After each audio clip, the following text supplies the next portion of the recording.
415 गाथाओं के आधार पर अपन यहाँ पर एक अध्ययन परिचर्चा, जितने भी हमारे विद्वान उपस्थित रहेंगे उनके आधार पर हम यहाँ चर्चा करना चाह रहे हैं।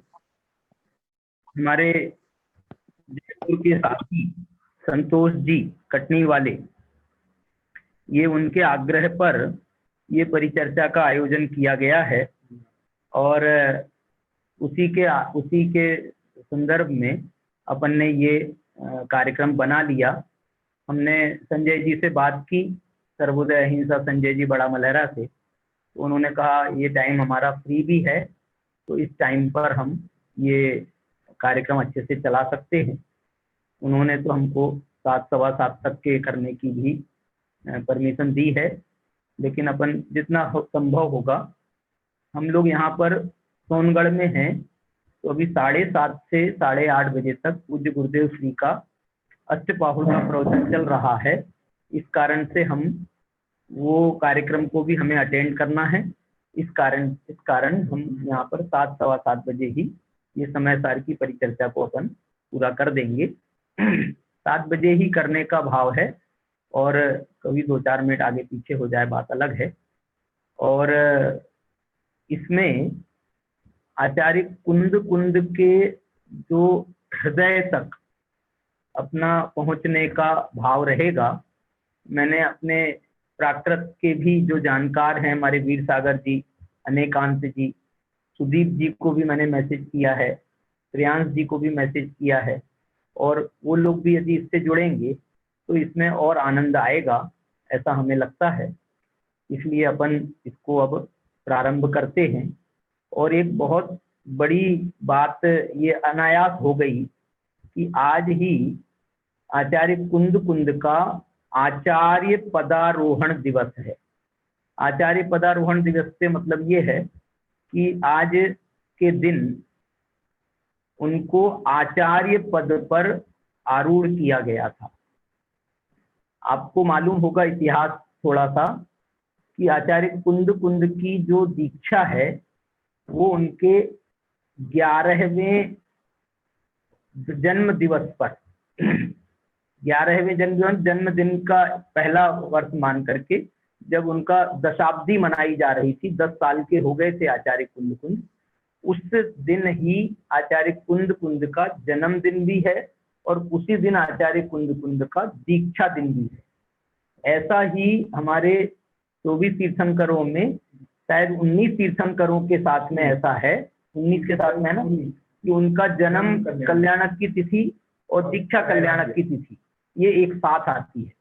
माने ऐसा लगता है जैसे जन्म कल्याणक उनका जन्मदिन मनाया जा रहा होगा, और उनको जन्मदिन के समय ही ये विकल्प आ गया और ये वैराग्य जाग गया कि भैया तुम किसका जन्मदिन मना रहे हो, इस शरीर का जन्मदिन मनाना है क्या? हमको तो अपनी आत्मा का जन्मदिन मनाना है।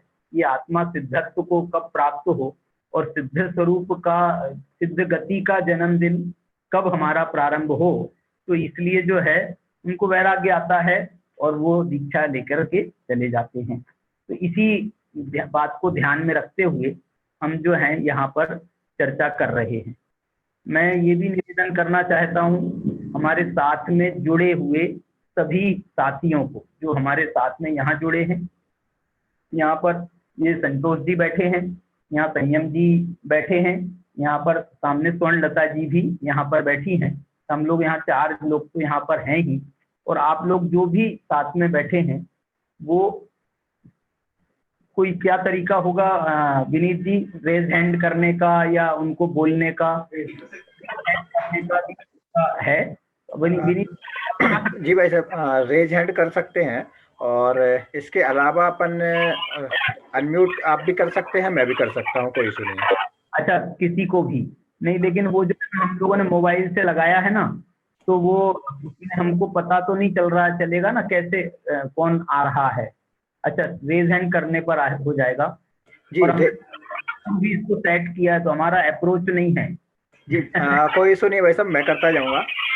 जो भी लोग रेज हैंड करेंगे तो मैं उनका मतलब उनको अनम्यूट कर दूंगा, या जिसका भी आप नाम लेंगे उनको भी मैं अनम्यूट करता जाऊंगा। अभी हमको कम से कम आप इतना तो बता दो, अभी जो जुड़े हैं अपने साथ में, वो कौन कौन अपने साथ में जुड़े हैं, उनको अपन एक बार जो है परस्पर मिलन कर लेवे। जी बिल्कुल। पंडित नंदकिशोर जी जुड़ चुके हैं, शांतिनाथ जी भाई साहब जुड़ चुके हैं, हाँ और प्रज्ञा दीदी जुड़ चुकी हैं। तो ले लो ना। हेलो जय जिनेंद्र हो जाए। जी। सभी के वीडियो बंद है भाई साहब, तो फोटो लाना पॉसिबल नहीं हो रहा है। आप लोगों से निवेदन है कि जो भी आप लोग इससे जुड़े हैं वो अपने वीडियो ऑन कर लेवे, कुछ नहीं तो थोड़ी देर के लिए कर लेवे, और हम जो है परस्पर एक बार मुलाकात कर लेवे, जय जिनेंद्र कर लेवे। तो यदि सुन रहे हो तो आप जुड़ सकते हैं। हाँ भैया। संजय जी भी हमारे साथ में जुड़े हैं। हाँ, संजय जी बड़ा मलेरा, और जय जिनेंद्र भाई साहब, शांतिनाथ जी, शांतिनाथ जी, जय जिनेंद्र। चलिए, और कोई, ये भी अच्छे अभ्यासी हैं अपने शांतिनाथ जी। और वहां पर जो पुणे में प्राकृत जो केंद्र है ना, ओरिएंटल रिसर्च सेंटर, उससे भी ये कुछ अध्ययन का कोई कोर्स कर रहे हैं। तो शांतिनाथ जी भी हमारे साथ में जुड़े हैं। और ज्योति शाह, ज्योति शाह हमारे साथ में रेज हैंड कर रही हैं, यदि वो स्क्रीन पे आए।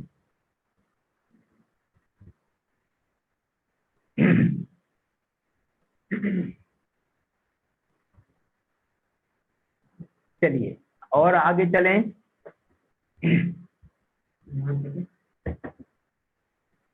हाँ जी, निलय जी, नहीं निलय, निलय जी, जय जिनेंद्र। आवाज नहीं आ रही आपकी आवाज। प्रणाम भाई साहब, प्रणाम। जय जिनेंद्र, जय जिनेंद्र, बहुत बढ़िया। चलो, आपका स्वागत है समय सार परिचर्चा में। हाँ जी। ज्ञप्ति, ज्ञप्ति है क्या? अच्छा, ज्ञप्ति तुम्हारे ही है जुड़ा है। और कोई है?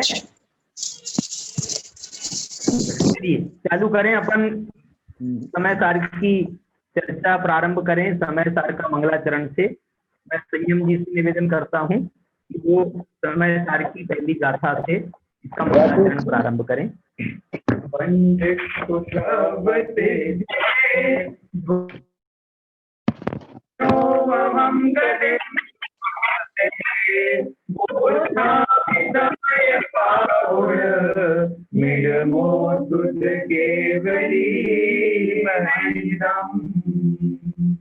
इसके साथ में अपन अभय जी से भी मैं निवेदन करूंगा कि वे इसका पद्यानुवाद से इसका प्रारंभ मंगलाचरण करें। अभय जी, मैं तो पहले समय सार की स्थिति का हिंदी अभय जी, हाँ हेलो राकेश जी, आवाज आ रही कि नहीं भाई? अरे भाई साहब आ रही है। जी जी भाई साहब, आपकी आवाज आ रही है। की स्तुति का हिंदी पद्यानुवाद पढ़ना चाहता हूँ। पहले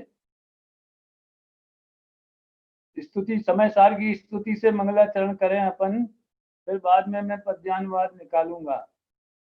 संसारी जीवों के भाव मरण क्षय हेतु हुई करुणा। अभय जी जुड़ रहे हैं क्या? विनीत जी, भाई आवाज नहीं आ रही क्या? हाँ अभय जी भाई साहब जुड़े हुए हैं। भाई साहब जुड़े हुए हैं, आवाज भी आ रही है, कोई दिक्कत नहीं। शायद राकेश जी भाई साहब के यहाँ नेटवर्क प्रॉब्लम है, तो वॉइस थोड़ा लेट पहुंच रही है उनके पास में। संसारी जीवों के भाव मरण क्षय हेतु हुई करुणा। वीर प्रभु ने करी प्रवाहित संजीवनी सुधा सरिता। लगी सूखने जब सरिता तब करुणा रस उर में उमड़ा। समय सार भाजन में मुनिवर कुंद कुंद ने उसे भरा। कुंद कुंद ने ग्रंथ रचा स्वस्तिक करते मुनि अमृत चंद्र। हे ग्रंथादिराज तुझ में है भाव भरे ब्रह्मांड सकल। तेरी वाणी में उपशम रस भावों का झरना झरता। अंजलि भर भर अमृत रसो सकल मुमुक्षु जग पीता। जो अनादि की विस्मय मूर्छा शीघ्र उतरने लगे अहो। पर भावों से हटकर परिणति निज स्वरूप में तन्मय हो। व्यवहार आश्रित भंगों का भेद कहे निश्चय ग्रंथ महान। तू ही प्रज्ञा छैनी अनुपम ज्ञान राग को भिन्न बखान। साधक का साथी अरु जग का सूर्य वीर प्रभु का संदेश। दुखी हृदय को शरण प्रदाता शिवपुर का पथ तू ही एक। कर्म बंध रस ढीला होता समय सार को सुनने से। ज्ञानी जन का हृदय जानते जो जन समय सार जाने।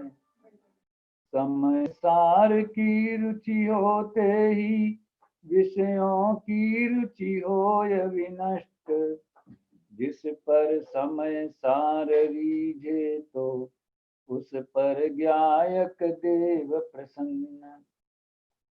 सप्त स्वर्ण के पत्रों पर यदि रत्नों की अक्षर लिख दें तो भी कुंद कुंद के सूत्रों का मूल्यांकन हो न सके। तो भी कुंद कुंद के सूत्रों का मूल्यांकन हो न सके। बोलिए कुंद कुंदाचार्य देव की जय। ग्रंथादिराज समय सार परमागम की जय। संजय अब्बू दिखाओ पीडीएफ तो मैं पद्यानुवाद पढ़ूंगा। वीर चरण वंदन करूं गुरु गौतम उरधार। कुंद कुंद आचार्य कृत कहूँ समय का सार। ध्रुव अनुपम अरु अचल गति को प्राप्त सिद्ध को नमन करूं। श्रुत केवली भगवंतों द्वारा कथित समय का सार कहूं। दर्शन ज्ञान चरित में स्थित जीवों को स्वसमय जानो। उद्गल कर्म प्रदेशों में स्थित जीव पर समय है जानो। है सर्वत्र लोक में सुंदर समय एक निश्चय को प्राप्त। अतः एक में बंद कथा करती उत्पन्न विरोध विवाद। सबको श्रुत परिचय अनुभव है काम भोग अरुबंध कथा।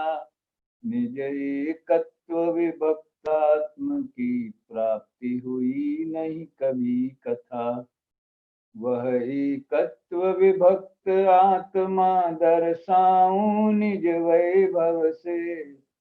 दर्शाऊं तो करना प्रमाण यदि चूकूं तो चल नहीं गो। ये 5 कथाएं पीठिका की, इसलिए मेरे ख्याल से अभी इतने ही पर्याप्त है। अब चर्चा शुरू हो जाए।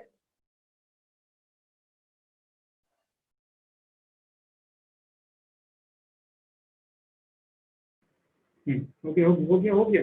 आचार्य अमृत चंद्र देव ने इसकी जो टीका लिखी है, हम यद्यपि टीका तो नहीं पढ़ेंगे लेकिन उसके रेफरेंसेस बीच बीच में जरूर आएंगे। तो हम मंगला के स्वरूप में आचार्य अमृत चंद्र ने जो टीका में प्रारंभ में 3 कलश लिखे हैं उनको हम एक बार पाठ कर रहे हैं। संयम जी।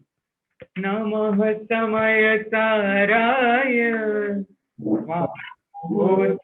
चकाचते चिद्भावाय भावाय सर्वभावान्तरस्थिते अनन्तधर्मस्तत्त्वं पश्यन्ति प्रत्यगात्मनः अनेकान्तमयी मूर्तिर्नित्यमेव प्रकाशता परपरिणति हेतोर्मोहनाम्नोऽनुभावा दविरतमनुभाव्य व्याप्तिकल्माश्रिताया मम परम विशुद्धिः शुद्ध चिन्मात्रमूर्ते भवतु समयसार व्याख्यैवानुभूते। इस ग्रंथ का आचार्य कुंतुन भगवान ने प्रारंभ तो वंदित शब्द सिद्धे से किया है, लेकिन इस टीका का जो प्रारंभ अमृतचंद्राचार्य ने किया है, 3 कलश लिखे हैं। जब उन्होंने पहली गाथा की उत्थानिका लिखी है तो देखिए कितना वजनदार शब्द उन्होंने इसमें प्रयोग किया है, अथ सूत्रावतार। अब सूत्र का अवतार होता है, मानो पहले ना हो और कहा हो, अथवा अध्यात्म सूत्रों का यदि हम कहें, आगम तो हम ये कह सकते हैं सठखंड आगम की रचना पहले हो गई थी, लेकिन आगम अध्यात्म का जो प्रारंभ है उसका प्रारंभ अमृतचंद्राचार्य की दृष्टि में इस समय सार से ही हुआ, इसलिए वो ये कह रहे हैं अथ सूत्रावतार है, अब सूत्र का अवतार होता है, ऐसा कह करके उन्होंने प्रारंभ किया है। अब हम यहाँ गाथा को देखते हैं।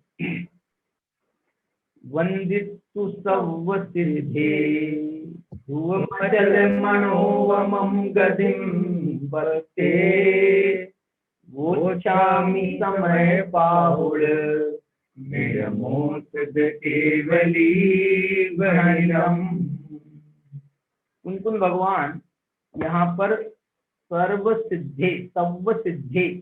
सिद्धों को वंदितु वंदना करके, मैंने यहाँ पर बात पूरी नहीं हो रही है, वंदना करके वो छामी समय पाहुल को कहने वाले हैं, तो उन्होंने उसके लिए सबसे पहले सिद्ध भगवान को या सिद्धों को, सब सिद्धे सारे सिद्धों को, समस्त सिद्धों को यहाँ पर उन्होंने वंदना करके, और अगला जो पद है, जो द्वितीय पद है इस गाथा का, उसमें लिख रहे हैं ध्रुव मचल मनोवमम अणुवमम गदिम पत्ते। माने वो जो सिद्ध भगवान है वो कैसे हैं सिद्ध भगवान, तो ध्रुव अचल और अनुपम गदिम पत्ते, गति को प्राप्त हैं, ऐसे सिद्ध भगवान है। यहाँ आप देखना सब सिद्धे और ध्रुव मचल मनोवम गदिम पत्ते, ये दोनों की एक ही विभक्ति है, पत्ते और सिद्धे। तो ये जो है विशेषण क्या बन गया, ध्रुव अचल अनुपम गति को प्राप्त, ये है पूरा विशेषण, और सिद्ध भगवान जो हैं वो उसके विशेष्य हैं। तो यहाँ पर जो है 3 पद दिए हैं, ध्रुव अचल और अनुपम। टीकाकार ने तो ध्रुव का अलग व्याख्या किया है, अचल की अलग व्याख्या की है और अनुपम की अलग व्याख्या की है। हम अभी ज्यादा उसके विस्तार में नहीं जाएंगे, लेकिन मैं इसमें एक बात आपको जो बताना चाह रहा हूँ वो ये है कि जो जयसेनाचार्य हैं और प्रभाचंद्राचार्य, हमको इनकी एक तीसरी टीका भी मिली है ना प्रभाचंद्राचार्य की, तो प्रभाचंद्राचार्य और जयसेनाचार्य पर एक अमल का पाठ आचार्य ने तो और आपके जयसेनाचार्य ने दोनों पाठों को, उन्होंने अमृतचंद्राचार्य और प्रभाचंद्राचार्य के पाठों को उन्होंने विकल्प से स्वीकार किया है कि एक पाठ अचल भी है और एक पाठ अमल भी है।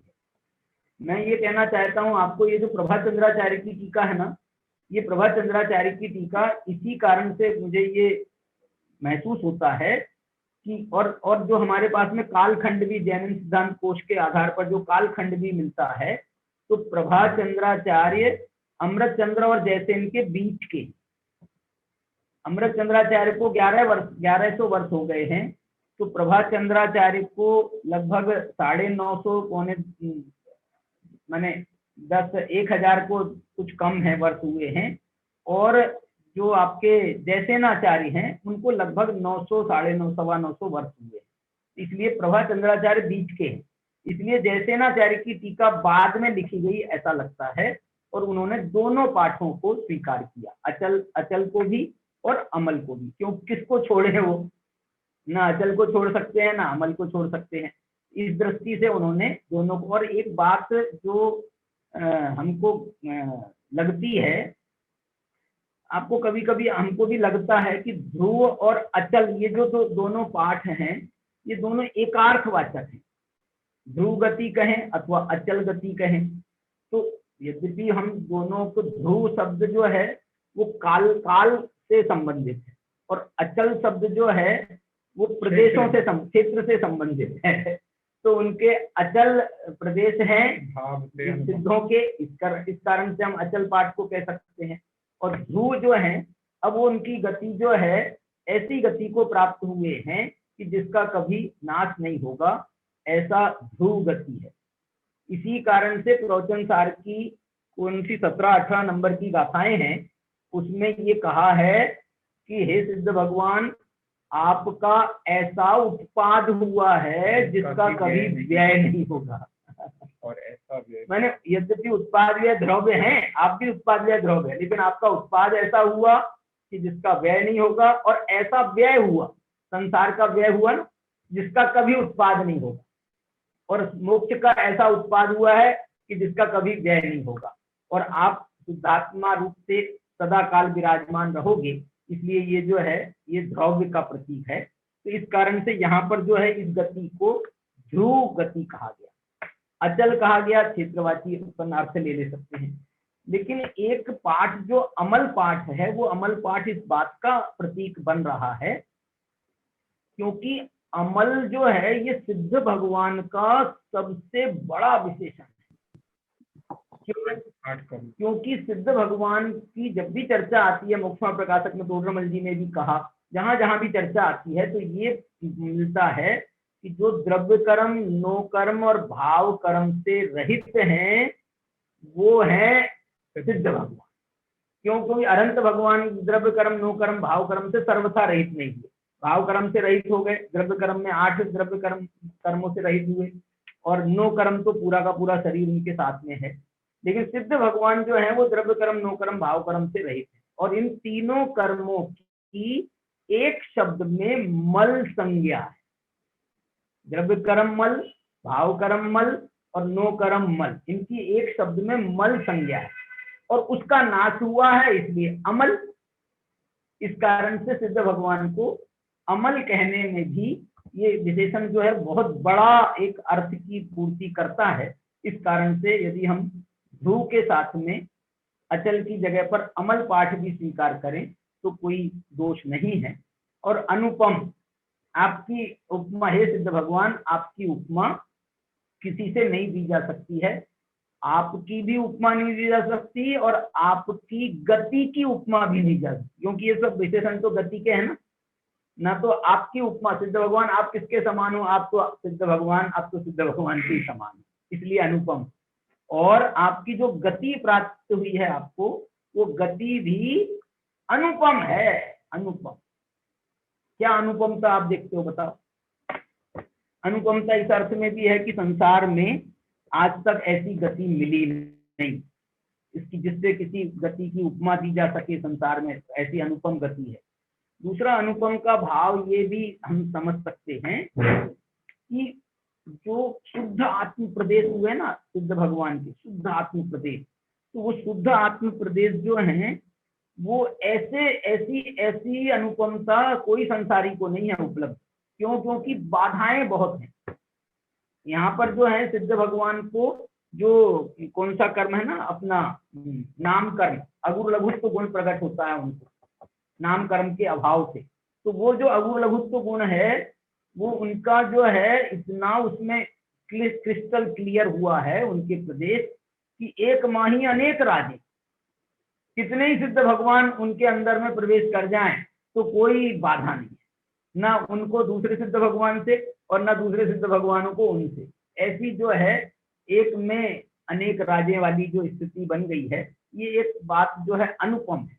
और भी सारी जो उनके गुण हैं, सारी जो 8 गुण हैं ना सिद्धों के, 8 गुणालम किया सिद्धा, तो 8 गुण जो हैं वो वास्तव में उनके अनुपम है, अनुपम। कौन से 8 गुण हैं? समुचित दर्शन ज्ञान, अगुरु लघु अवगाहना, सूक्ष्म धीरजवान, निराबाध गुण सिद्ध। ये अनुपम है, ये विशेषण जो है निराबाध वगैरह वगैरह जो है सारे विशेषण उनके अनुपम हैं।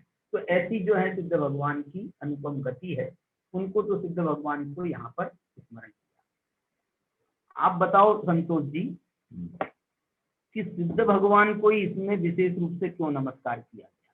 यहाँ कोई दीक्षा ले रहे थे क्या कि जो नमो सिद्धाणम कह करके, नमः सिद्धेभ्यः कह करके उनको नमस्कार करके जो है दीक्षा लेने का प्रसंग है क्या? क्यों सिद्ध भगवान को? इसमें अरहंत को, महावीर भगवान को क्यों नहीं याद किया? प्रवचन सार में महावीर भगवान को प्रणमामि वर्धमानम कहा, यहाँ पर क्यों कहा? भाई उनका अल्टीमेट ऑब्जेक्ट जो था वो अत्यंत अप्रतिबुद्ध जीव को धर्म में लगाने का था। हाँ। और जो सिद्ध के गुण हैं, जो हाँ। सिद्ध हैं, हाँ। वो आत्मा के लिए सिद्धत्व बताना, सिद्धत्व के द्वारा आत्मा बताना चाहते हैं, इसलिए सिद्धत्व को हाईलाइट किया। ये जो है सुनील जी कुछ कहना चाहते हैं अपने, सुनील जी, सुनील जी राजकोट बोल रहे हो सुनील? हाँ जी, हाँ जी। ये आप राकेश जी भाई साहब, अभी आपने जो बताया वो जो प्रदेश अभी तक नहीं हुए थे, अब वो प्रदेश हुए, तो प्रदेश तो असंख्यात तो वैसे के वैसे ही है, तो प्रदेशों से मतलब है कि कुछ और अपेक्षा होनी चाहिए? प्रदेश जो है भाई, इनके जो सिद्ध भगवान के जो प्रदेश है ना, वो चंचलता रहित हो जाते हैं, अचल हो जाते हैं। चला चलता जो ये प्रदेशों में थी योग के निमित्त से, तो इनकी चला चलता रहित हो गए। ये चलपना उसमें समाप्त हो गया है, इस दृष्टि से हम अचल कह सकते हैं। और इसमें टीका में क्या लिखा है अमृतचंद्राचार्य ने, आप देख सकते हो। सिद्ध भगवान को अचल क्यों कहा है? ये लिख रहे हैं कि अनादि काल से प्रभावों के निमित्त से होने वाले पर में भ्रमण उसकी विश्रांति के वश अचलता को प्राप्त हो गए। देखो ना, ये भ्रमण का निषेध किया है, परिभ्रमण का निषेध हो गया, इसलिए अचल हो गए, ऐसा हम कर सकते हैं। मैं तो ये कह रहा हूँ जो ऐसा अभी संतोष जी ने बताया कि वो सिद्ध भगवान को विशेष रूप से स्मरण इसलिए किया जा रहा है कि यदि हमको, क्योंकि समय सार शुद्धात्मा को बताने वाला ग्रंथ है, और शुद्धात्मा का यदि कोई प्रतिच्छंद के स्थानीय है तो वो अरहंत नहीं है, अरहंत नहीं है, अरहंत नहीं है। सिद्ध भगवान जो हैं वो प्रतिच्छंद के स्थानीय हैं, इसलिए सिद्धों को यहाँ पर स्मरण करके उन्होंने वहां से प्रारंभ किया है। और उसका जो है टीकाकार अमृतचंद्र ने इसी तरह से उपयोग भी किया है। अभय जी भाई साहब ने जो पत्ती है ना, अशरीरी सिद्ध भगवान, हाँ हाँ, तो हम जब वो विधान के दिनों में साथ में घूमते थे तो मैंने अभय जी भाई साहब को पूछा कि आदर्श तुम्ही मेरे का क्या भाव होना चाहिए। अच्छा, बहुत बढ़िया, बहुत अच्छा। बिजोलिया में मेरी बात हुई थी उनसे। संस्कृत में आदर्श का अर्थ होता है दर्पण। हाँ। तो वो दर्पण को कोई नहीं देखता है, दर्पण में अपने आप को देखते हैं, तो वो प्रतिच्छंद स्थानीय के अर्थ में वो बहुत बढ़िया प्रयोग किया है। बहुत अच्छा। हाँ जी। छाया, प्रतिच्छंद का अर्थ एक छाया भी होता है ना? छाया भी होता है, हाँ बराबर। छाया को बताने वाला है, प्रतिबिंब को बताने वाला, प्रतिच्छंद कहो, प्रतिबिंब कहो। हाँ। उसके बहुत सुंदर, बहुत सुंदर। जो अमल का भाव अपन कर रहे हैं, तो अमल वाला भाव अचल वाले भाव में भी तो है ही ना। मतलब मेरे कहने का ये मतलब था कि अचल शब्द में जिसकी विश्रांति हुई है, यही तो मल थे, और उन मलों का जहाँ अभाव हुआ है। और ये बात मैं इसलिए भी कह रहा हूँ, अचल शब्द के प्रयोग का सीधा संबंध अवतार शब्द से पड़ रहा है। कि ऐसा अवतार हुआ है कि जो चलायमान नहीं होगा, जो ये सब के नाश करने के लिए, कर्मों के नाश करने के लिए जो उन्होंने अवतरण दिया है, अंतिम भाव धारण किया है और अब सिद्धत्व को प्राप्त कर लिया है, तो ऐसा अवतार हुआ है जिसका कोई व्यय नहीं होगा। राकेश जी, हाँ जी बोलिए। आवाज आ रही है? हाँ हाँ सुनो, बोलिए। प्रतिछंद स्थानीय शब्द का अर्थ गुरुदेव ने हाँ अपने प्रवचन में प्रतिध्वनि से किया। हाँ और किया है। उसने ये बताया कि आप किसी पहाड़ के किनारे जाएं या ऐसी जगह शून्य स्थान पर जाएं जी तो वहाँ जी कोई आवाज लगाएं तो वो आवाज लौट के आती है। हाँ मतलब वो प्रतिध्वनि अर्थ किया गुरुदेव ने, ये भी अर्थ किया इसका, ये मैं बताना चाहता मैं आपको बताऊं ना भाई साहब, जो डिक्शनरी है वो जो है ना ध्वनि, वो इको वाली बात को भी स्वीकार कर रही है और जो है दर्पण वाली बात को भी स्वीकार कर रही है, प्रतिबिंब वाली बात को भी स्वीकार कर रही है। हूँ। और प्रतिच्छंद के शुद्ध आत्मा के प्रतिच्छंद है ही बराबर आदर्श तुम ही मेरे। अभी जो सुनील ने आपके दर्पण के ही अर्थ में लिखा था मैंने। हाँ हाँ के ही अर्थ में लिखा था वो ठीक है। मैं तो ये कहता हूँ गुरुदेव का भी हमको और दूसरे समय के भी प्रवचन सुने ना यदि हम, तो गुरुदेव ने कभी दूसरा अर्थ किया हो तो शायद हमको मिल सकता है।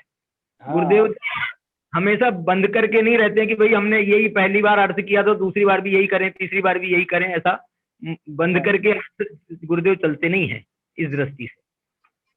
ठीक है भाई साहब? हाँ, चले। हाँ तो उसके बाद में ये वोच्छामी शब्द है। वोच्छामी शब्द जो है इसका वक्ष्यामी अर्थ जैसे उसके किया है छाया में, तो वक्ष्यामी का अर्थ क्या होता है संयम? वक्ष्यामी का अर्थ होता है कहूंगा। तो अब जो है ग्रंथ प्रारंभ हो रहा है ना, तो 415 गाथा अब आगे कही जाएंगी, तो कहूंगा के अर्थ में यहाँ पर कहा। मैं तो अपने दिमाग से वोच्छामी का अर्थ ये करता था कहता हूं, तो लेकिन वो जो है संस्कृत से वो बात बैठती नहीं है। लेकिन मैं कहता हूं मैंने अब निकट भविष्य में तो कहने वाले हैं ना, वर्तमान जो है उनका प्रारंभ हो ही गया, इसलिए कहता हूं अर्थ करने में भी दिक्कत नहीं होना चाहिए। फिर इसके बाद में ये विशेष बात ये जरूर कहना चाहते हैं अपन कि इसमें जो है प्रवचन सार में तो उन्होंने कोई ऐसी प्रतिज्ञा की ही नहीं, प्रतिज्ञा वाक्य प्रवचन सार में नहीं है। जैसे इसमें कहा ना वोच्छामी समय पाहुड़म, तो वहां पर प्रवचन सार में तो कोई प्रतिज्ञा वाक्य नहीं है, तो इसलिए वहां पर वो प्रतिज्ञा वाक्य नहीं है, इसलिए जो है किसका कहा हुआ है ये भी नहीं मिल रहा है। नियम सार में तो केवली श्रुत केवली द्वारा कथित ऐसा पाठ मिलता है, केवली शुद्ध केवली भणिदम, जबकि समय सार जो है ये शुद्ध केवली भणिदम कह रहा है।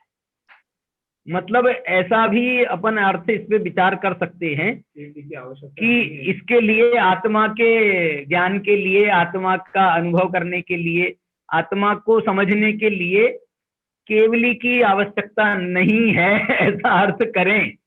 श्रुत केवली से ही काम चल सकता है। और जो है अथवा ऐसा कहें कि उनको श्रुत केवलियों के द्वारा प्राप्त हुआ था, जैसे भद्रबाहु को याद भी किया है ना कुंद कुंद ने, तो भद्रबाहु जो है श्रुत केवली थे, अंतिम श्रुत केवली, तो उनसे प्राप्त हुआ। सीसेन या भद्रबाहु ऐसा बोध पाहुड़ में उन्होंने कुंद कुंद ने अपने गुरु के रूप में, कुंद कुंद ने यदि किसी को स्मरण किया है पांचों परमागम में तो भद्रबाहु को ही स्मरण किया है, और अपने को सीसेन कह करके और उनको गुरु कह करके, उनको गुरु कह करके और स्वयं को उनका शिष्य कह करके उन्होंने स्मरण किया है। तो ये श्रुत केवली को शायद यहाँ पर शुद्ध केवली के माध्यम से वो भद्रबाहु तक पहुंच रहे हैं, ऐसा भी इसमें अर्थ निकल सकता है। और एक बात है, इसमें जो इनमो शब्द है, मिनमो समय पाहुड़म, तो अब क्या बचा इसमें? इनमो। इनमो, तो इनमो का अर्थ जो इन्होंने भी किया है इदम ओ, और ओ का जो अर्थ है वो किया है अहो। ये भी अवतार, हाँ ये भी अवतार का सूचक है और बड़ा अहो भाव का प्रतीक है। अहो शुद्ध केवली भणिदम इदम अहो समय पाहुड़म, माने वो समय पाहुड़ कहने वाले हैं और उस समय पाहुड़ से खुद ही इतने क्या बोलना चाहिए, वो हो रहे हैं विभल, भाव विभल हो रहे हैं। अहो अहो अहो समय पाहुड़म, ऐसा कह करके उन्होंने इसमें याद किया है। हाँ जी, सुनील जी कुछ कह रहे हैं? अच्छा, ये राकेश जी भाई साहब, ये पहली गाथा के ऊपर जो प्रवचन है गुरुदेव का, वो श्रुत पंचमी के दिन प्रारंभ हुआ था। अच्छा। और संस्कृत जो उत्थानिका है, हाँ, जिसमें ये लिखा है ना अथ सूत्रावतारः, संस्कृत उत्थानिका पहली गाथा से पहले जो अथ सूत्रावतारः जो लिखा है जी, तो वो अर्थ से संबंधित गुरुदेव श्री ने थोड़ी चर्चा ली है इसमें, अर्थ मांगलिक के अर्थ में है। तो जैसे ये करणान योग के, इसमें अपने तत्व ज्ञान के संदर्भ में करणान योग के जो लिखे हैं अपने कल्पना बहन जी ने, उसमें उन्होंने अर्थ के संदर्भ में जैसे ये धौला आदि के बारे में लिखा है, उसके बारे में कुछ चर्चा हो जाए। ये अर्थ जो है इस विशेषण का, इस शब्द का, नहीं इसका भाई साहब जो है ना, जो गुरुदेव ने अर्थ किया ना मांगलिक के अर्थ में, माने कोई भी शुभ कार्य का प्रारंभ हम करते हैं, शुभारंभ जिसको अपन कहते हैं, ये शुभारंभ का करने के लिए आपने अथ बोल दिया ना तो इट्स कंप्लीट, मतलब अपने आप में वो मंगल हो गया। लेकिन यहाँ तो उन्होंने अथ भी कहा, गाथाओं को सूत्र कह रहे हैं, और अवतार शब्द भी बड़ा मांगलिक शब्द है। तो इसमें जो है तीन शब्द उन्होंने मांगलिक, बड़े मंगल के प्रतीक शब्दों का प्रयोग किया है। अथ शब्द जो है मांगलिक के अर्थ में ही है। और कोई अर्थ मिलता है क्या संयम अथ का? नहीं तो अपने मनीष जी हैं, मनीष जी। हाँ, अवतार का अर्थ ये भी कर सकते हैं भाई साहब, बहुत अच्छा अर्थ संतोष जी कह रहे कि ये जो है ना परंपरा से प्राप्त हुआ है, अवतार हुआ है इसका।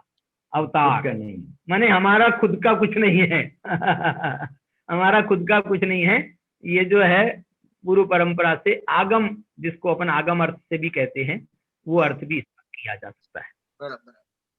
चलिए, तो अपन एक गाथा का अपन ने ये भाव समझा है। अब इसका और कोई कुछ कहना चाहता हो तो अपन कहें, अथवा अपन आगे चल सकते हैं। हाँ जी, मनीष जी मेरठ, सुनाओ सर। जय जय। अभी 5-10 मिनट से जुड़ा हूँ, तो जो थोड़ी चर्चा सुनी बड़ा आनंद आया। हाँ जी सर। एक तो भी आपने जैसे कह रहे थे ना बोक्शामी, हाँ, दरअसल बोक्शामी के पीछे थोड़ा सा जो प्राकृत के भेद हैं, उस भेद की वजह से फर्क पड़ जाता है। आमतौर पे हम कहते हैं कि ये कुंकुन देव की भाषा शौर सैनी प्राकृत है, लेकिन बावजूद इसके इसमें अर्धमागधी का काफी ज्यादा प्रयोग है। और पहला ही शब्द है ना, जैसे बंदित्तु जी, ये इत्तु प्रत्यय स्वयं अर्धमागधी का है। अच्छा, हाँ, शौर सैनी में भाववाचक कृदंत के लिए इसका प्रयोग नहीं होता है। ऐसे ही ये जो बोच्छामी है, बोच्छामी को जो हम अर्धमागधी के हिसाब से देखते हैं तो उसका अर्थ भविष्यकालीन भी होता है कि मैं कहूंगा। हाँ, लेकिन यदि केवल इसे शौर सैनी में लें तो उसका वर्तमान काली अर्थ होता है। लेकिन जितने भी विद्वानों ने इसका हिंदी अर्थ किया है वो अर्धमागधी की दृष्टि से किया है। अच्छा, और एक जो अमल शब्द आया है, ये अमल शब्द का बहुत अच्छा अर्थ तारण स्वामी ने किया है। हाँ, ममल पाहुड़ है उनका। हाँ, ममल पाहुड़, और उसमें उन्होंने अर्थ किया है कि अमल का अर्थ ये भगवान आत्मा का विशेषण होने से आचार्य कुंकुंद ने, समझ लीजिए, बहुत जानबूझकर इस शब्द का प्रयोग किया। उन्होंने निर्मल और अमल शब्द में फर्क बताया। हाँ, और कहा अमल का अर्थ होता है जिसमें ना कभी मल था, ना कभी है और ना कभी होगा। और निर्मल का अर्थ होता है जिसमें पहले तो मलिनता थी लेकिन मलिनता का नाश करके निर्मल हुआ। ऐसा उन्होंने अर्थ किया है। और एक बक्षामी शब्द आया है, बनाया ना भैया सिद्धों का, तो सिद्धों को निर्मल विशेषण बनेगा कि अमल विशेषण बनेगा? अब उन्होंने जो व्याख्या की शब्द की वो मैंने बता दी, वो तो दिक्कत तो दोनों जगह है ना। और एक बोक्षामी का एक बहुत अच्छा अर्थ जो पंडित जयचंद जी छावड़ा ने किया है कि वक्षामी का अर्थ वक्ष धातु का प्रयोग संस्कृत में होता है कहे हुए को कहना, यानी जो कहा गया है उसे कहना। अच्छा। और पंडित जयचंद जी ने जो वक्षामी धातु से अर्थ निकाला कि जब कुंद कुंद देव कहते हैं बोक्षामी समय पाहुड़, तो चूंकि उन्होंने ये अर्थ निकाला है, वो अर्थ का सोर्स क्या था ये अभी तक मुझे पता नहीं चला, लेकिन पंडित जयचंद जी ने जब लिखा है तो हम उसे बिल्कुल प्रामाणिक ही मानते हैं कि कुंद कुंद देव को 5वें ज्ञान प्रवाद नाम के पूर्व में जो 10वां वस्तु अधिकार है उसके अंतर्गत जो 20 प्राभृत अधिकार हैं, उसमें एक प्राभृत अधिकार है समय प्राभृत, समय पाहुड़, और उसका ज्ञान आचार्य कुंद कुंद को गुरु परंपरा से था और वही उन्होंने बताया। जैसे अग्रायणी से भूतबली पुष्पदंत ने षटखंडागम दिया, ऐसे ही ज्ञान प्रवाद पूर्व के समय पाहुड़ से कुंद कुंद देव ने समय सार लिखा, इसलिए उन्होंने कहा कि मैं कहे हुए को कह रहा हूँ बोक्षामी, और वो श्रुत केवली द्वारा कथित है द्वादशांग। बराबर। तो ऐसा अर्थ पंडित जयचंद जी छावड़ा ने किया है और बहुत अच्छा अर्थ है। और जैसे उनके नाम के साथ पाहुड़ शब्द जुड़ा हुआ है और हमारे द्वादशांग के जो 14 पूर्व हैं, 14 पूर्व में 320 शायद ध्यान आ रहा, 320 प्राभृत अधिकार हैं पाहुड़, उन्हीं में कम पैडी पाहुड़ का सार षटखंडागम है, उनमें ही पेज दोष पाहुड़ का सार कसाय पाहुड़ है। तो हो सकता है उसी में समय पाहुड़ का सार ये समय सारो भौतिक रूप से जो हमारे सामने उपलब्ध है, ऐसा अर्थ पंडित जयचंद जी छावड़ा ने किया है। बहुत ऐसे ही एक अर्थ और मुझे ध्यान आ रहा है, जो इड़म शब्द का बहुत अच्छा अर्थ जैसे नाचार ने किया है। कौन सा? इड़म, इड़म, यह। हाँ हाँ हाँ। क्योंकि इदम, इदम संस्कृत में मतलब सामने जैसे कोई चीज हो प्रत्यक्ष, उसके लिए इस्तेमाल करते हैं। तो उन्होंने लिया इड़म मतलब ये समय सार स्वसंवेदन प्रत्यक्ष है, माने ये अंदर की तरफ, ये स्वसंवेदन प्रत्यक्ष, ये समय प्राभृत। तो ऐसा उन्होंने स्वसंवेदन प्रत्यक्ष जैसे नाचार ने अर्थ किया है ना। एग्जैक्ट शब्द मुझे ध्यान नहीं है, यदि आपके सामने वो टीका होगी तो देखेंगे। सारी चीजें शब्द के साथ प्रवचन सार में भी प्रयोग किया। एस शब्द का भी अर्थ ये किया ना प्रवचन सार में, प्रवचन सार में भी स्वसंवेदन प्रत्यक्ष अर्थ किया है, एस वहां भी किया है।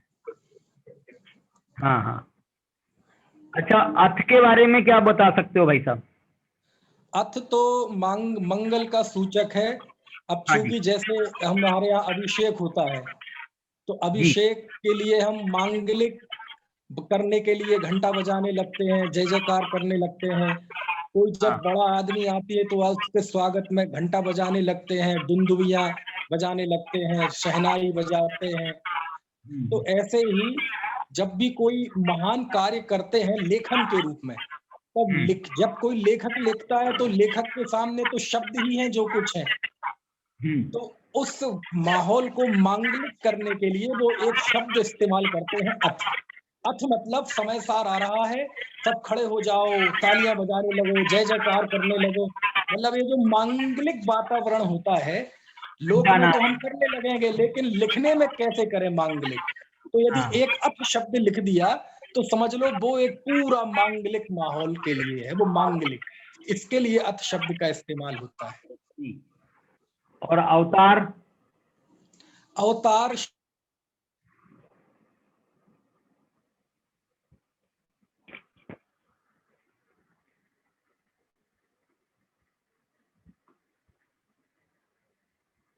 मेरा इसमें एक प्रश्न है कि ये जो है इसको नाटक भी कहा जाता है, समय सार को जी। अमृतचंद्राचार्य को इस गाथा के मंगलाचरण में ऐसा क्या मिला कि उन्हें ये नाटक जैसा लगने लगा? क्या है नाटक की शुरुआत यहाँ से? भगवान ही नीचे उतरे हैं, भगवान की ही अनुभूति इन सूत्रों में आई है, इसलिए उन्होंने बहुमानवाची शब्द अवतार शब्द लिया, भगवान का ही अवतरण हुआ है। अच्छा, अब मैं दूसरा बोलता हूँ, सूत्र शब्द का प्रयोग क्यों कर रहे हैं? ये कोई सूत्र ग्रंथ तो है नहीं। नहीं, यही तो जयचंद जी छावड़ा ने यही तो इशारा किया है कि सूत्र कहते किसे हैं, जो श्रुत केवली द्वारा कथित हो, जो अभिन्न दशपूर्वी द्वारा कथित हो, गणधर कथित हो, उन्हें सूत्र कहते हैं। तो जब कुंद कुंद देव कह रहे हैं कि ये केवली श्रुत केवली कथित है, जय धबला में परिभाषा है और वो परिभाषा भगवती आराधना में है। सूत्र का बताया, सूत्र किसे कहते हैं?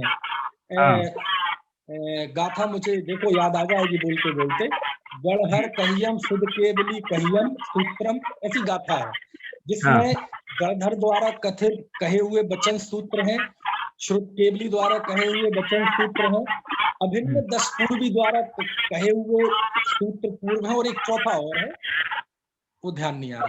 तो यदि वो कह रहे हैं कि ये समयसार श्रुत केवली द्वारा कथित है, तो उसके अनुसार वो समयसार सूत्र हो गया, क्योंकि सूत्र शब्द इतना बहुमानवाची है, यानी हमारे मूल द्वादशांग को ही सूत्र कहते हैं। द्वादशांग में जो गणधर आचार्य ने जिसकी रचना की उन्हें ही सूत्र कहते हैं, और यदि किसी रचना को सूत्र कह दिया जाए तो ये इस बात की बहुमान के लिए है कि ये वचन बिल्कुल श्रुत केवली द्वारा कथित और द्वादशांग में जो विषय है उससे संबंधित है। तो इसके पीछे एक टेक्निकल अर्थ भी है और बहुमान परक भी अर्थ है। नहीं, जो अपन ने तत्वार्थ सूत्र में सूत्र का अर्थ करते हैं कि संक्षिप्त वचन, तो ये ऐसा संक्षिप्त वचन सही है।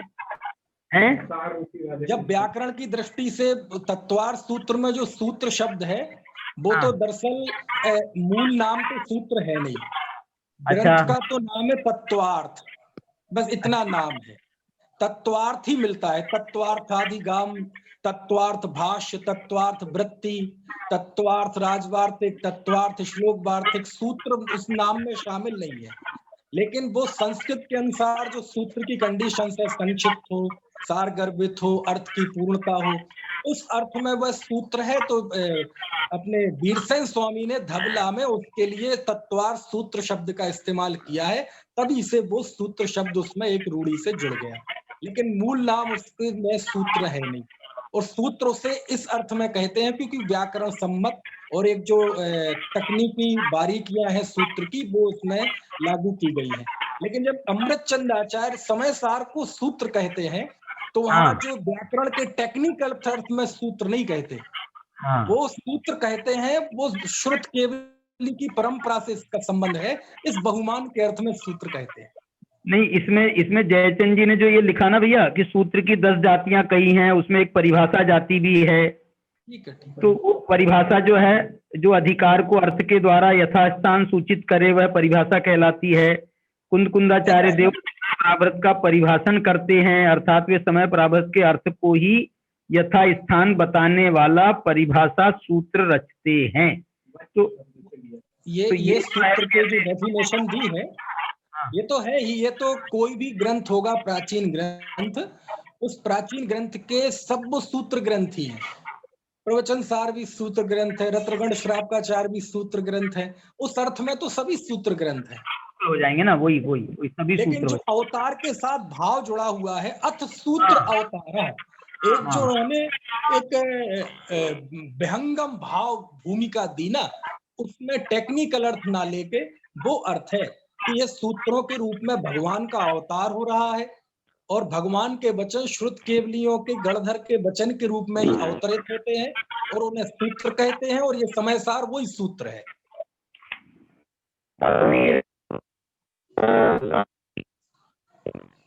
श्रुत वो जो है ना, सुधावतार आप कर रहे हो ना, सुधावतार श्रुतावतार, तो ये श्रुत सूत्र के अर्थ में श्रुत शब्द भी आ सकता है कि श्रुत के अर्थ में सूत्र?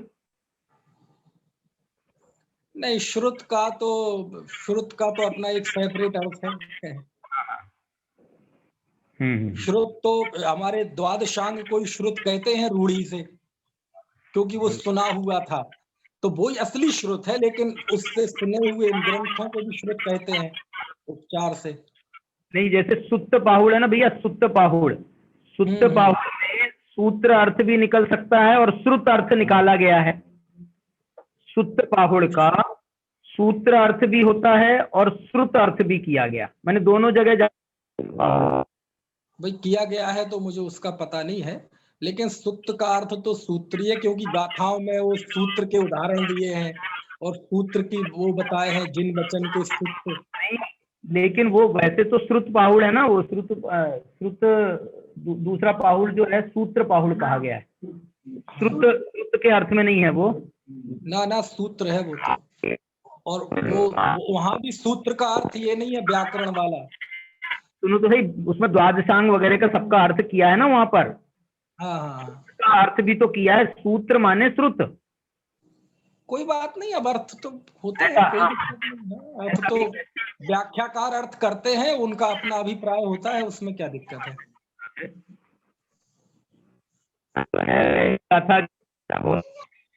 अपन अब एक गाथा और ले सकते हैं अभी, और उसको एक गाथा और लेते हैं कल भी।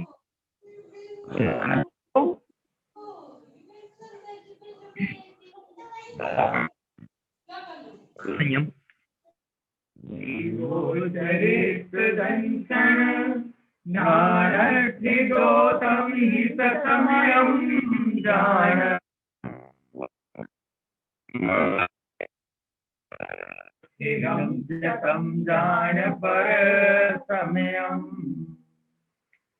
अब देखो यहाँ पर समय को कहने की प्रतिज्ञा हुई है, वो छामी समय पाहुड़, समय पाहुड़ को मैं कहता हूं। तो अब सीधा प्रश्न है, समय किसे कहते हैं, समय क्या है। मजेदार बात यह है कि कुंद भगवान समय क्या है ये तो तीसरी गाथा में बताएंगे, लेकिन पहले उस समय के भेद बताते हैं। समय के दो भेद उन्होंने स्वसमय और परसमय ऐसे भेद कर दिए, और वो दो भेद के में पहले भेद की चर्चा उन्होंने स्वसमय के रूप में ससमयम के नाम से की, और दूसरे पंक्ति में परसमयम के माध्यम से उन्होंने परसमय की चर्चा करी। माने ये बात विचारणीय मुझे बहुत लगी कि इसमें पहले समय की व्याख्या होनी चाहिए थी या समय के भेदों की चर्चा होनी चाहिए थी। इस पर यदि हम विचार करें तो मैं इस पर जो है अपने विचारक, अपने विद्वानों से भी निवेदन करूंगा कि इस पर क्या कारण हो सकता है। लॉजिक से भी हम विचार कर सकते हैं। मेरे चित्त में जो लॉजिक आ रहा है वो ये लॉजिक है कि कह तो ये रहे हैं, मैं समय ही कहता हूँ। टीका में जब अमृतचंद्राचार्य ने इसकी उत्सानिका बनाई है, तत्र तावत समय एवं अभिधीयते, अब समय को का ही कथन करते हैं, तो उन्होंने समय का कथन करते हैं ये तो कहा, लेकिन गाथाकार जो हैं उसके समय के भेद बता रहे हैं, स्वसमय और परसमय। अब मैं इसमें जो दूसरी बात कहना चाहता हूं कि तीसरी गाथा का यदि हम उत्थानिका देखें तो तीसरी गाथा की उत्थानिका है कि अथ एतद बाध्यते। कि वो जो है तीसरी गाथा खुद कह रही है कि हमने जो दो भेद किए हैं उन दो भेदों का हम खंडन करते हैं। अथ एतद बाध्यते, बोले ये समय के दो भेद करना उचित नहीं है। ऐसा लग रहा है मुझे कि जैसे दूसरी गाथा पूर्व पक्ष की है और तीसरी गाथा उत्तर पक्ष की है। पूर्व पक्षकार के रूप में दो भेद किए समय के, और उत्तर पक्षकार जो मूल कुंदाचार्य कहना चाहते हैं कि भैया ये समय की व्याख्या सही नहीं है, दो भेद मत करो समय के, समय को अखंड रहने दो, अभेद रहने दो। उसकी अभेदता में ही उसकी सुंदरता है। एयत निश्चय गदो समो सवत्स सुंदरो लोए, बंध कहा एयत्ते तेन विसंवादिनी होदी। ये जो है पर समय की चर्चा आप करते ही क्यों, बंध कहा। पर समय में जब उनने व्याख्या की है ना, तो पुग्गल कम्म पदेशठिदम, पुद्गल कर्म के प्रदेशों में स्थित होने का नाम पर समय है। तो ये इसके माध्यम से बंध कथा का कथन है, बंध कथा है। पर समय में पुद्गल कर्म के प्रदेशों में स्थित होना ये बंध कथा का सूचक है। और ये कह रहे हैं कि बंध कथा क्यों करते हो, आत्मा बंधा ही नहीं है। आत्मा बंधा, और जो वो है ना अपना क्या बोलते हैं, एयत बंध जय बद्धौ मुखौ मुणयु, यदि तुम बंधा हुआ और मुक्त हुआ मानोगे आत्मा को तो तुम निश्चित रूप से बंधोगे। इसलिए आत्मा को बंधा हुआ और मुक्त हुआ नहीं मानो, ऐसा कह करके जो है यहाँ पर भी उसके संकेत में मुझे लग रहा है कि दूसरी गाथा खुद कुंद भगवान की है और तीसरी गाथा भी खुद कुंद भगवान उसी का खंडन कर रहे हैं। हम यदि दोनों गाथाओं को देखें तो आप मिलान करो चलो। जीवो चरित्र दंसन नानठिदो तम ही ससमयम जान। जीव को चारित्र दर्शन ज्ञान में स्थित कहें तो उसे स्वसमय कहा जाएगा, उसे स्वसमय जानो। और पुद्गल कर्म प्रदेशठिदम, पुद्गल कर्म के प्रदेशों में स्थित होना कहा जाए आत्मा का, जीव को यदि पुद्गल कर्म के प्रदेशों में स्थित होना कहा जाए तो यह उसका पर समय वाला रूप है, ये उसका स्वसमय वाला रूप नहीं है। इसमें जो स्वसमय पर समय की व्याख्या है, मुझे लगता है कि इसमें स्वसमय पर समय की व्याख्या बहुत अनेक प्रकार से संभव है। अनेक प्रकार से संभव है माने एक तो शुद्ध आत्मा, दर्शन ज्ञान चारित्र अपने गुणों में जो स्थित है शुद्ध आत्मा, उसका नाम स्वसमय, और उसके पुद्गल के साथ में उसका जो बंध की अवस्था है, वो बंध की अवस्था जो है वो पर समय है। इस व्याख्या से चलेंगे तो जो स्वसमय है वही समय है। मतलब मैं इसलिए कह रहा हूं ये कि इसका सामान्य से अर्थ ये भी किया जाता है कि दर्शन ज्ञान चारित्र माने सम्यक दर्शन ज्ञान चारित्र।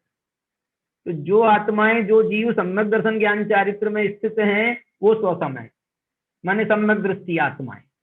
सम्यक दर्शन ज्ञान चारित्र से जो युक्त हैं, सम्यक दृष्टि से लेकर चौथे गुण स्थान से लेकर के जो ऊपर वाली आत्माएं हैं वो स्वसमय, और जो मिथ्या दृष्टि आत्माएं हैं वो पर समय है, वो पुद्गल कर्म के प्रदेशों में स्थित हैं।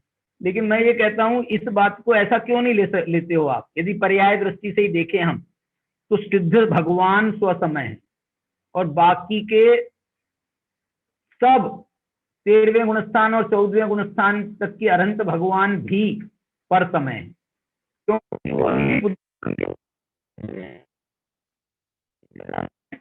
वो वैसा श्रद्धान के स्तर पर नहीं, चारित्र के स्तर पर नहीं, लीनता के स्तर पर नहीं, वो इस स्तर पर कि अभी बंधे हुए हैं ना, उनके साथ में कर्म बंधे हुए हैं ना, तो वो पुद्गल कर्म के प्रदेशों में स्थित क्यों नहीं कहलाएंगे। अभी उनके आचार अघातिया कर्म भी हैं तो वो पुद्गल कर्म के प्रदेशों में स्थित हैं, तो उनको भी पर समय कहा जा सकता है।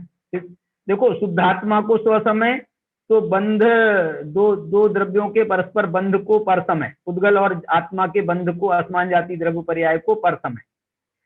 सिद्ध भगवान को स्वसमय कहें तो अनंत भगवान भी पर समय। चारित्र की दृष्टि से, लीनता की दृष्टि से बात करेंगे तो दर्शन ज्ञान चारित्र में जो पूर्णतः स्थित हैं, ऐसे जो शुद्धोपयोगी मुनिराज हैं दर्शन ज्ञान चारित्र तीनों के स्तर पर, वो स्वसमय है और बाकी पर समय है, चौथे पांचवे वाले भी। लेकिन यदि हम श्रद्धा के स्तर पर कहेंगे तो चौथे से ऊपर वाले सब स्वसमय हैं और मिथ्या दृष्टि पर समय है। मतलब इतने इसके हम बहुत सारे ऑप्शन में स्वसमय पर समय के भेद करके समझ सकते हैं। तो ये जो है ये सब बातें समझ लो। इन्होंने बड़ा जो शब्द प्रयोग है कुंद भगवान का, वो बड़ा माने क्या बोलना चाहिए, पारिभाषिक है कि दर्शन ज्ञान चारित्र में स्थित। अब उनने दर्शन ज्ञान चारित्र का खोला नहीं कि सम्यक दर्शन ज्ञान चारित्र है कि दर्शन ज्ञान चारित्र गुण है, आत्मा के गुणों को कह रहे हैं या पर्यायों को कह रहे हैं उसमें। अब और स्थित होने के भाव,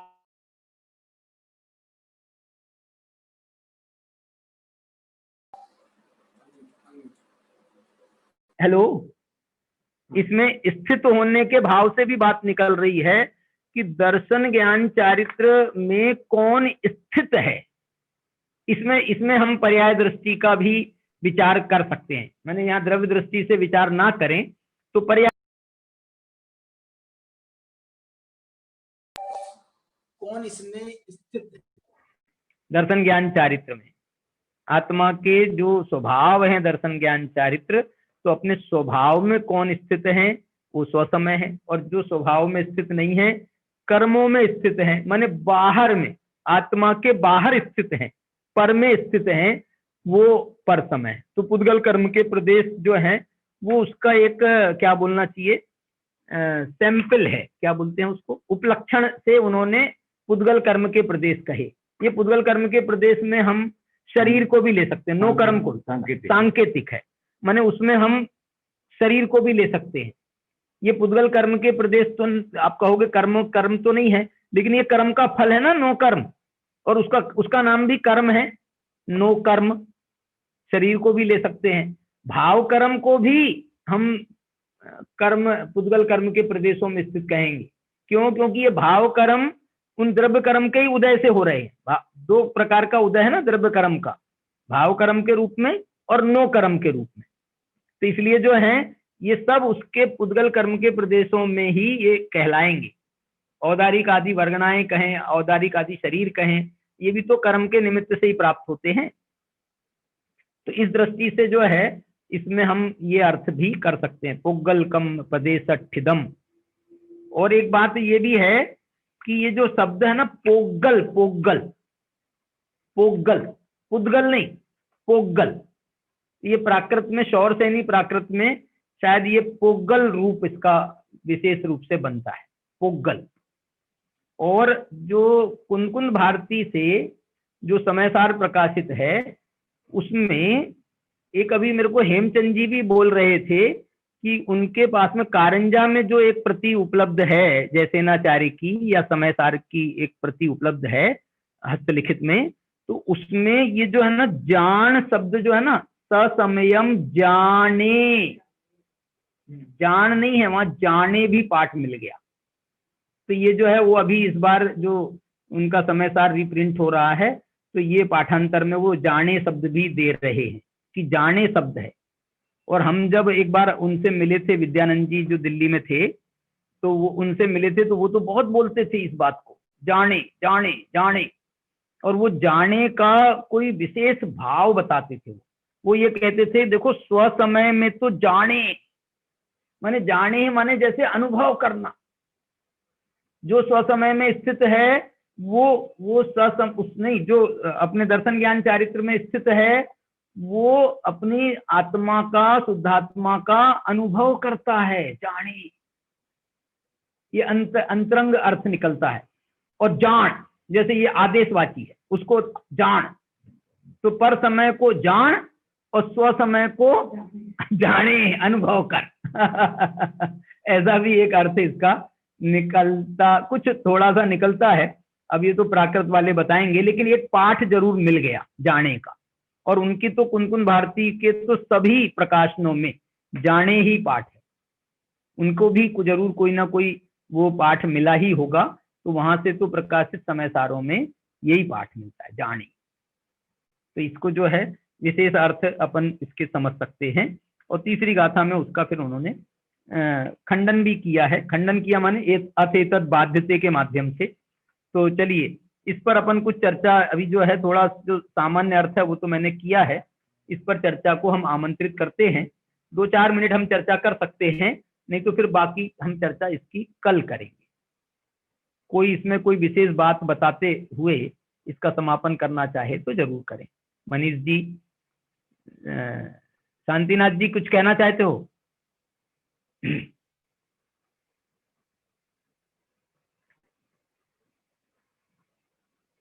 हाँ जी, अनम्यूट करिए भाई शांतिनाथ जी। चलिए, एक व्याकरण का, हाँ भाई साहब, एक व्याकरण का बहुत ही अद्भुत प्रयोग है इस गाथा में। हाँ, आप देखेंगे ऊपर की लाइन में है जीवो चरित्र दंसणाण ठिदो, ठिदो स्थितो, और नीचे है पुग्गल कम्म पदेशट ठिदम। क्या है स्थित होने की, लेकिन एक ही गाथा है, एक ही प्रकरण है, एक ही आचार्य है। ऊपर प्रयोग कर रहे हैं ठिदो और नीचे ठिदा। हाँ। अब ये दो प्रयोग किसी ने ऐसा भी निकाला था कि आचार्य कुंद कुंद को चूंकि व्याकरण का वगैरह का ज्यादा ज्ञान नहीं था इसलिए उन्होंने एक गाथा में दो अलग अलग प्रयोग किए, लेकिन ऐसा नहीं है। यहाँ आचार्य ने भाषा की बारीकी के जरिए बहुत बड़ी बात कही है। दरअसल ठिदो, प्राकृत में ठिदो स्थितः, जैसे हम संस्कृत में बोलते स्थितः, वही प्राकृत में ठिदो होता है, ये पुल्लिंग का रूप है। और ठिदम स्थितम ये नपुंसक लिंग का प्रयोग है। तो किया पुल्लिंग का प्रयोग, और पर समय के साथ आचार्य ने किया नपुंसक लिंग का प्रयोग। मतलब क्या हुआ कि दर्शन ज्ञान चारित्र में स्थित होना ही पौरुष है, वही पुरुष है। और जो पुद्गल कर्म के प्रदेशों में स्थित है ये नपुंसकता है। और नपुंसक लिंग का इस्तेमाल जड़ पदार्थों के लिए किया जाता है। तो जो कर्म पुद्गल कर्म के प्रदेशों में है तो वो जड़ ही है, वो पुद्गल ही है, वो पौरुषहीन है, नपुंसक है।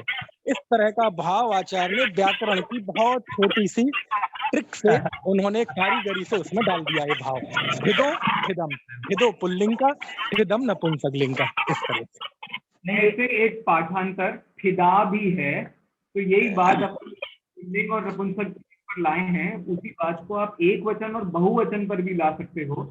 जिसने उस आत्मा को प्राप्त कर लिया है वो महान हो गया है, ऐसे हम उसको बहुवचन का प्रयोग भी ठिदा होते ही बहुवचन बन जाता है। तो वो भी ठीक है कि जो जीव दर्शन ज्ञान चारित्र में स्थित हैं वो ही पुरुष हैं, बहुवचन हो जाएगा। पाठ है ना जीव, एक वचन का प्रतीक है। और वैसे दंसन नान चारित्र तीन है ना, तो तीन में स्थिता ऐसा भी करते हैं, चारित्र स्थिता, दर्शन स्थिता, द्वितीय चाहिए ना करने के लिए, द्वितीय चाहिए। चलिए कारक बनाने, चलिए अपन आज की चर्चा को यहीं पर विराम देंगे और अंतिम रूप में जो है जिनवाणी स्तुति के रूप में हम जिनवाणी स्तुति करते हैं।